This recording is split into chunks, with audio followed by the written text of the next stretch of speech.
नमस्ते and welcome to Byju's young genius. एक मंच जहां जादूगर आते हैं, लेकिन ये कोई आम जादूगर नहीं है जो टोपी में से खरगोश निकाले। हमारे नन्हे जादूगर उस खरगोश को मार्स तक ले जाने की स्ट्रैटेजी बनाते हैं। हमारे जादूगर ताश के पत्तों के रंग नहीं बदलते, ये आने वाले कल को बदलने की क्षमता रखते हैं और इसलिए इन्हें बायजूस यंग जीनियस कहते हैं। बायजूस यंग जीनियस न्यूज 18 की एक पहल इंडिया को इंडिया के यंग जीनियसेस से मिलवाने की, ताकि उनकी असाधारण काबिलियत से पूरा देश इंस्पायर हो सके।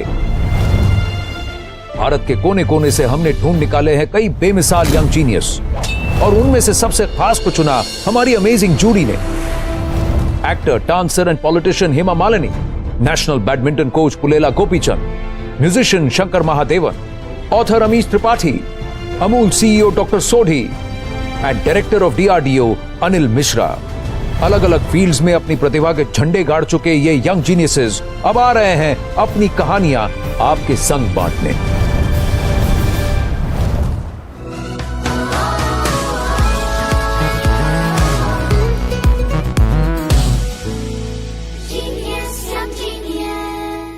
आज की हमारी पहली यंग जीनियस बड़ी तूफानी है। बेखौफ समुद्र की लहरों पर खेलना इनकी निशानी है। National champion in windsurfing and N S national skiff sailor, प्रधानमंत्री बाल पुरस्कार अवार्ड की विजेता, गोवा की शान, ये है 15 साल की Perl कोलवलकर।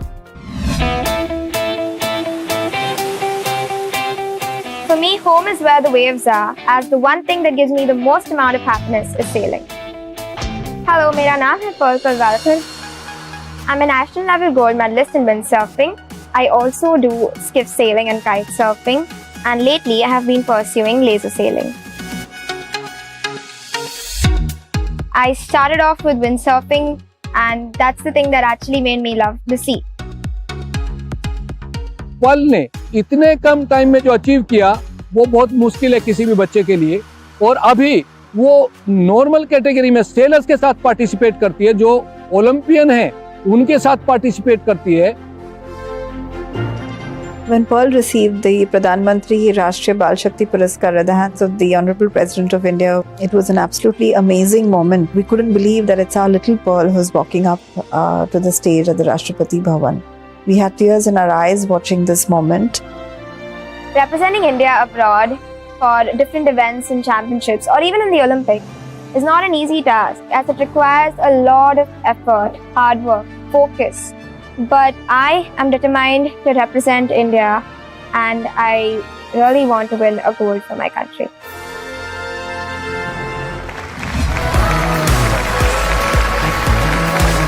Hi Pearl. Hey. So good to meet you. आइए बैठिए आप। एक काम करते हैं, मैं भी अभी आपके साथ ही बैठता हूँ। अब ये स्किफ सेलिंग क्या होता है, लेजर सेलिंग क्या होता है, ये सब भाई मुझे नहीं मालूम है। तो हम ABCD से ही शुरू करेंगे। ठीक है। तो आपको जो तस्वीरें आएंगी आप सबको समझाइए और बताइए। This is basically boat sailing, windsurfing. इसका एक बोर्ड रहता है और हम खड़े होके सेल को कंट्रोल करते हैं, और जैसे हम सेल को पोजीशन करते हैं विंड के हिसाब से, उसी हिसाब से हमारी बोट की स्पीड चलती है। जो बोर्ड मैं चला रही हूँ वो 13 किलोस का है। और वो जो सेल है कितना बड़ा होता है? मेरा सेल 7.8 स्क्वायर मीटर्स का है। इतना बड़ा? हाँ। तो अब ये स्किफ सेलिंग क्या है? स्किफ सेलिंग ये एक बहुत फास्ट बोट होती है। इसमें 3 सेल्स होते हैं, एक होता है मेन सेल, जिप सेल और एक जेनेका। हाँ। और वो जेनेका जो होता है वो मेन सेल से भी और जिप सेल से भी बहुत बड़ा होता है। एक स्किफ सेल जो बोट है, इसको हाँ। कितने लोग चलाते हैं? It's a double handler. तो आप कौन सा वाला sail? I am the skipper, the one who controls the boat main. ये तो स्किफ सेलिंग हुआ। हाँ। अब ये क्या है बताइए? ये एक डिंगी है, एक राउंड बोट है, राउंड बॉटम है उसका। ये इजी लगता है लेकिन इतना नहीं है, ये बहुत कैप्साइज होती है। अच्छा, मुझे ये बताइए कि ये सेलिंग की बात कहाँ से आई? गोवा में एक छोटा सा कैंप था 5 दिन का, तो वो विंड सर्फिंग का था। तो that was my first interaction with the sea, और तब मुझे स्विमिंग भी नहीं आती थी, और मैं बस ऐसे ही गई थी, समर कैंप है करके। मैं पानी में जाने के लिए बहुत डर रही थी, तो मुझे धक्का मार के मुझे पानी में डाल दिया। हाँ। लेकिन जाने के बाद थोड़ा लगा कि इतना भी डरावना नहीं है। फिर मैं बोट के ऊपर चढ़ गई और सेल उठाया, पता नहीं कैसे, लेकिन मुझे बैलेंसिंग आने लगी बोट के ऊपर पहले दिन ही। और मैं एक राउंड मार के आ गई विंडसर्फ के साथ। आप मुझे ये बताइए कि आपने कंपटीशन के बारे में कब सोचा? फर्स्ट मेरा कंपटीशन था विंडसर्फिंग में, वो स्टेट चैंपियनशिप था और इसमें मुझे सिल्वर मिला। ये कब आपने किया स्टेट चैंपियनशिप? 10 साल की थी तब मैं। फिर 11 साल की उम्र में मैं नेवी के एक कैंप में ऐसे ही I just stumbled upon a camp और वो सेलिंग का कैंप था, तो तब से मैं सेलिंग में घुसी हुई हूँ। तब से आप सेलिंग में घुसी हुई हैं। हाँ। और उसमें आप नेशनल चैंपियन भी बन गई। हाँ। प्रधानमंत्री बाल पुरस्कार अवार्ड भी मिल गया। चलिए कुछ तस्वीरें देखें आपकी, आप मुझे बताती रहिए। I will come sit next to you and talk me through these pictures. ये क्या क्या की पिक्चर्स हैं? ये तो प्रधानमंत्री जी के साथ था, हम पीएम हाउस में थे, तो उन्होंने हमारा सत्कार किया था। हाँ। अच्छा, अगली तस्वीर देखते हैं। ये तो नेत्रा कमलन करंट हाँ। ओलंपियन हाँ। के साथ था। इसी सितंबर में उन्होंने गोल्ड लिया था और मैंने सिल्वर। तो उनके साथ सेल करके बहुत अच्छा लगा क्योंकि मुझे बहुत सीखने को मिला उनसे, उनको देखकर। एक्सपीरियंस है ना बहुत। हाँ। और मैं वापस वहां आता हूँ, फिर नेत्रा जी के बारे में बात करते हैं। आप मुझे विस्तार से बताइए, नेत्रा जी से आपने क्या सीखा? उनका जो सेलिंग का टेक्निक है वो बहुत अच्छा है। उनको देखकर बहुत नई चीजें सीखने को मिली। डर नहीं लगा कि इतनी नेशनल लेवल की खिलाड़ी हैं, ओलंपिक्स में जा रही हैं? पानी में जब हम जाते हैं तब हम बाकी बोट्स को बस बोट्स की तरह देखते हैं, हम ऐसे नहीं देखते कि कौन है, ये है, वो है। एक बार पानी में उतर गए तो सब सारे बराबर। हाँ। पर आपका गोल क्या है? आप क्या करना चाहती हैं? मुझे लेजर करना है। तो आपको लगता है एक दिन आप नेत्रा को हरा देंगी? बहुत कोशिश करूंगी। बहुत कोशिश करेंगी। हाँ। ठीक है। एक और व्यक्ति हैं जिन्होंने बहुत कोशिश की, और कोशिश ऐसी की कि मेडल पे मेडल तो लाए ही, अलग अलग प्लेटफॉर्म्स पर ओलंपिक्स में सिल्वर मेडल भी लाए हैं। मिलेगी आप उनसे? हाँ। प्लीज वेलकम 2020 और 2021 लगातार 2 साल रेसलिंग के लिए एशिया चैंपियनशिप में इंडिया को गोल्ड जिताने वाले, टोक्यो ओलंपिक्स में इंडिया को सिल्वर मेडल दिलाने वाले, खेल रत्न अवार्ड से सम्मानित हरियाणा के रवि दाहिया।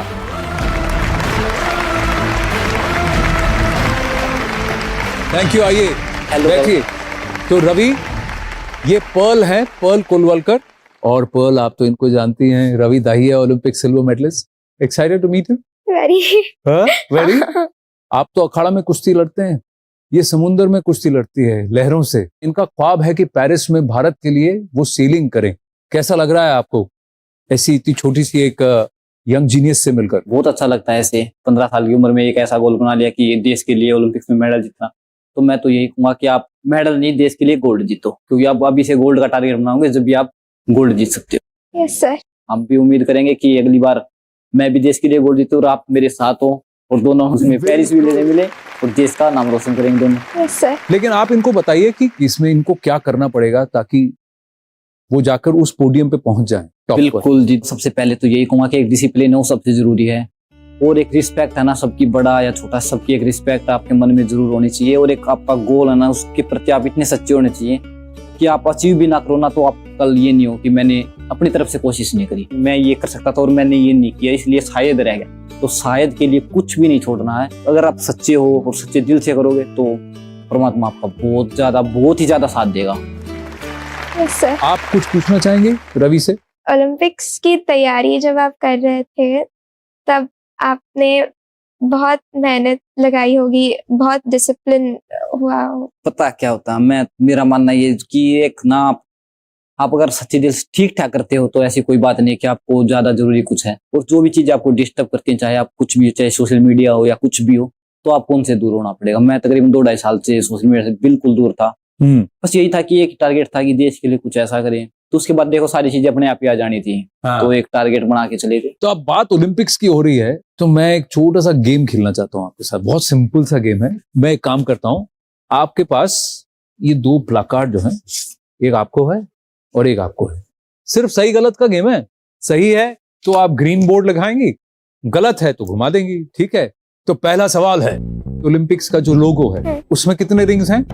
5। इसके रंग हैं रेड, ब्लू, ब्लैक, ऑरेंज और ग्रीन। सही या गलत? सही या गलत? गलती कर दे। गलत। गलत है? हाँ। अच्छा, ये गलत क्यों है बताइए? क्योंकि येलो है। हाँ, येलो है। येलो है। ऑरेंज नहीं। Well done Pearl. अगला सवाल, Neeraj Chopra is the second track athlete to win a gold medal for India at the Olympics. ये सही है या गलत? गलत है। गलत है। हाँ। The correct answer is Neeraj Chopra is the first track athlete. पर दूसरे एथलीट हैं जिन्होंने भारत के लिए स्वर्ण जीता है। पहले थे अभिनव बिंद्रा। अगला सवाल, इंडियन विमेन्स हॉकी टीम की टोक्यो ओलंपिक्स में कैप्टन रानी रामपाल थी। सही या गलत? सही, बिल्कुल, बहुत बढ़िया। पर्ल, रवि, बहुत मजा आया आपसे बात कर। बहुत बहुत धन्यवाद। Thank you. Pleasure to you. Meet you Pearl. अगले चैट जो है आपके साथ पेरिस 2024 के बाद, ठीक है, पोडियम फिनिश गोल्ड, वो तो उधर से तो गोल्ड आएगा ही, भरोसा है हमको। पर जाते जाते आपके लिए एक छोटा सा तोहफा है। रवि, मैं आपसे गुजारिश करूंगा कि आप जरा पर्ल को ये यंग जीनियस की ट्रॉफी जरूर दें।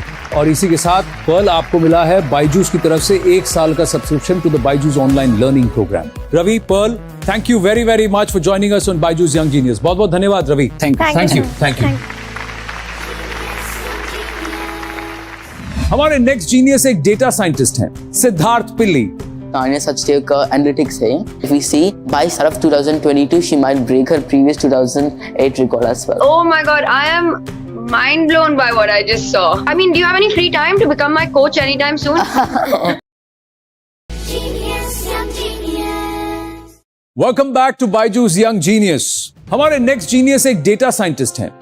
डेटा साइंटिस्ट टाइटल से ही बड़ा और मुश्किल काम सुनाई देता है, और इस बड़ी और मुश्किल जिम्मेदारी को सिर्फ 14 साल की उम्र में संभालते हैं हमारे अगले यंग जीनियस। आर्टिफिशियल इंटेलिजेंस के जरिए एग्रीकल्चरल प्रॉब्लम्स को सॉल्व करते हैं। ये हैं हैदराबाद के सिद्धार्थ पिल्ली। Hi, I'm Siddharth Pili. I'm from Hyderabad and I'm currently working as a data scientist. I don't see Siddharth as a 14-year-old. I value his decision making. I value his suggestions. So he's almost like any other team member to me now.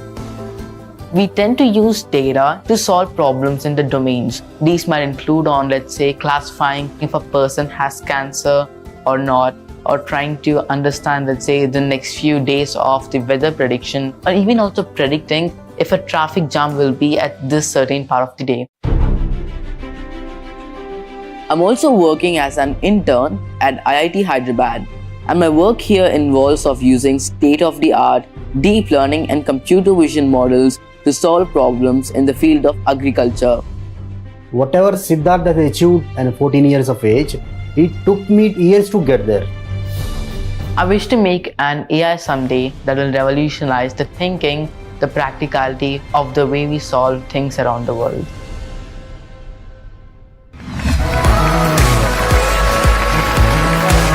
Hey Siddharth, Oh, hello. Come sit. Welcome to Byju's young genius. तो आप एक बात बताइए, ये data की दुनिया में आप घुसे कैसे? So, yes, my mom and dad are also software engineers.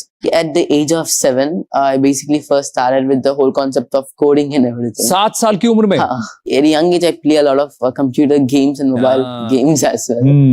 And my dad used to tell me that these computer games and mobile games which I use, they basically have like a back end, an entire script or something that helps them understand that if I do, let's say, a certain task in the game, this is basically what's happening. Did your dad and mom tell you you have to do this, or did you tell them I want to do this? Normally, internet they have like a lot of resources there, so थोड़े websites में जाकर सीखना शुरू किया था. And my dad then and there used to come and help. Like, are you understanding this? This seemed familiar to you and everything. So it went on like that, and in like few months, I understood how exactly programming is and started creating few of my own projects. When did you become a professional? When I was 12, my mom's friend connected to the first CEO, and that's basically where we had a conversation, and I got hired as a data scientist. Your mom's friend got in touch with her कि भाई मुझे एक data scientist की तलाश है, खोज है, and your mom said मेरे बेटे को try कर लो. That's what she said. Yeah. And then did they do an interview? Did they test you? Yeah. So in interview, he basically asked me few questions on what exactly I'm into. कितनी देर का interview था ये? वो एक hour 30 minutes हुआ था. 12 साल के थे, प्रोफेशनल बन गए। क्योंकि 12 साल के हैं तो इसीलिए इनको सैलरी नहीं दी जाती, बट इनको ऑनरेरियम दिया जाता है। तो पापा ने पूछा नहीं पढ़ेगा कौन, स्कूल कौन जाएगा? Actually, पापा ने पूछा था। हाँ। क्या पूछा? Studies, you have to continue. There's no way you're gonna escape out of this. He said that as like, of course, I'm gonna do studies as well. तो इसलिए हमने क्या किया थी, just end of the day 3 hours में work करता हूँ और एंटायर डे स्कूल पर जाता हूँ। तो 3 घंटा बट 6 days a week और 5 days a week? 5 days a week। 5 days यानी सैटरडे संडे छुट्टी है भैया। हाँ। और क्या करते हैं? और मैं IIT में भी इंटर्नशिप कर रहा हूँ। अरे बाप रे बाप, 14 साल की उम्र में भाई साहब स्कूल भी जा रहे हैं, काम भी कर रहे हैं, सीख भी रहे हैं और IIT में रिसर्च कर रहे हैं। हाँ, क्या रिसर्च कर रहे हैं आप? सो IIT हैदराबाद के साथ मैंने एग्रीकल्चर में प्रोजेक्ट्स किया था। इसका नाम है ऑटोमेटिक लीफ काउंटिंग। बेसिकली हमको 2000 प्लस और लाइक 5000 डेटा मिलती है डिफरेंट टाइप्स ऑफ प्लांट्स की। इस डेटा से हम how many leaves are in a plant को प्रेडिक्ट करना है, ये चैलेंज बेसिकली है। This work can be used by the plant scientist where they can understand this growth status of a plant and also how well the plant is doing, and it can be again then translated to farmers. But do you play anything to sharpen your mind? Iterations, moves, logic? So I would say I play some chess as well. You play chess? Yes. तो मेरे कुछ favourite players हैं chess में। एक तो विश्वनाथन आनंद, वो तो benchmark हैं। हाँ। और एक और खिलाड़ी हैं जिनको मैं एक यंग जीनियस मानता हूँ। हाँ। Because in the age of 19 itself, she was an international master. Her name is Tanya Sachdev. So the team would have asked you to do some analysis about her game. Yes. Right. So I want you to take our viewers through what you have done. तो मैं आपके बगल में आके बैठ जाऊं, आप मुझे बताएंगे? ठीक है। अब मुझे बताइए, take me through. Tanya Sachdev का एनालिटिक्स है। So this is the total number of matches that she has played till date. Yes. Basically, Tanya Sachdev's total number of matches is 1,356. The winning percentage is a huge highlight. That amount of winning percentage is high and very reliable when it comes to winning any type of match. You think she's good? Definitely. Okay. What more have you seen? We also have another type of data available of the matches she played throughout the years. So if you see here, we can see her first match was in 1995. And then as we see, she basically exponentially grew higher and higher and above. Yeah. So the peak is somewhere around 2008. Yes. Where she's played a lot of matches. Yes. So in 2008, she played almost 140 plus matches as well. And this is when she has a huge career peak when getting many sponsorships and also getting to play many more matches as well. और कोई data point है जो आपने analyse किया है इनका? हाँ, मैंने also a number of matches she has also won भी analyze कर दिया था. If we see in the 2008, because she played many games in that part of time, she played almost 140 plus matches as well. Out of 140, she has won at least nearly 50 matches. Yes. इसमें और लेकिन अगर आप 2019 में भी देखें तो 80 matches उन्होंने खेले, जिसमें से उन्होंने 40 में जीत हासिल की. And also the thing is, Tanya Sachdev is making the next few comebacks as well by playing in more matches. So that's why if we see, I think by start of 2022, she might break her previous 2008 record as well. You also looked at how she plays with black and how she plays with white? Yes, actually, this type of data is also available to us. And if we see here, she has a very good performance when she played with white. So I'm guessing when you play the first match, I guess you can already draw a good outline of how exactly you want to strategize. She plays with white and she's attacking, she's winning more. And when she's playing defense, it drops down to 33%. Yes. So now that you've shared this with me, are you okay if I share this with Tanya? Oh, yes, I would say. You'll be happy to share with us with her? Yes, definitely. So let's do that right now. Oh, Tanya Sachdev. Oh, yes, hello. Hi, Siddharth. Hi, guys. Oh my God, I am mind blown by what I just saw. Oh, yes, thank you. I just feel like I've never met you before, but you've just seen through my whole life right now. So many things that you were talking about, especially, you know, what you mentioned about 2008 being one of the most active years when I was just breaking out and playing the maximum number of games. I mean, do you have any free time to become my coach anytime soon? You know, we've all got trainers, but this is such a scientific way to look at it. The way you were talking about my results with white, what my strengths and weaknesses are. This was amazing. आप कुछ पूछना चाहेंगे तानिया से? Actually, I wanted to understand, when you're playing chess, there always comes to a moment where it might be very crucial for you to win, where you have, you know, less number of pieces to work with, less number of moves as well to also win the game. So how do you deal with this amount of, you know, stress to win this type of a game? When I'm playing and the stress level is high, I'm just trying to see what is my next best move. That's the only thing that's in my hand.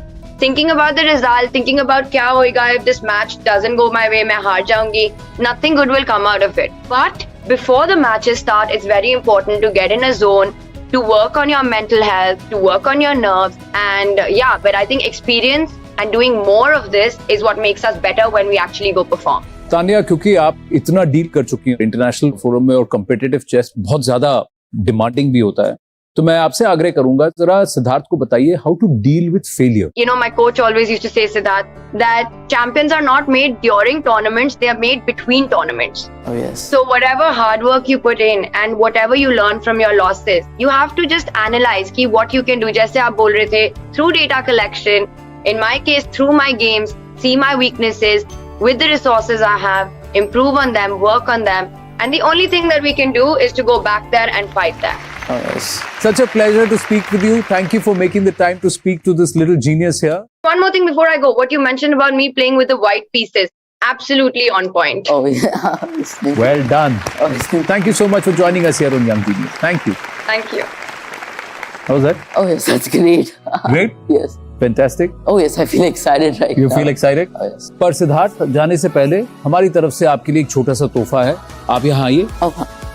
और मैं जरा घूम के वहां से आपके लिए लेकर आता हूँ बायजूस यंग जीनियस की ये ट्रॉफी. उसके साथ साथ we are giving you 1 year subscription to the Byju's online learning program.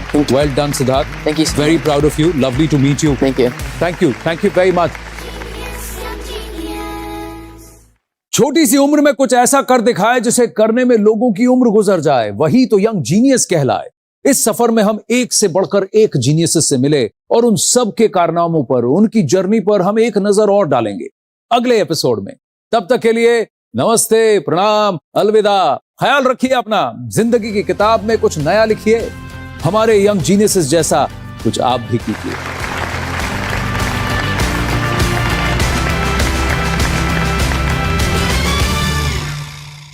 Genius सिर्फ श्रेष्ठ नहीं, सर्वश्रेष्ठ होते हैं. और आज हम आपके साथ बांटेंगे इन जीनियसेस के संग गुजारे कुछ देखे अनदेखे पल. एक प्रोफेशनल किक बॉक्सर तो बनना ही बनना है और ओलंपिक से मेडल लाने ही लाने हैं. अगर मेरे किसी भी एक छोटे से काम से किसी भी व्यक्ति के मुंह पे एक छोटी सी मुस्कान भी आ जाए तो उससे बड़ी क्या ही अनंत की प्राप्ति होगी. The answer is 19/34. कोई मुझे बता दो, is this the right answer? It is the right answer. अरे बाप रे.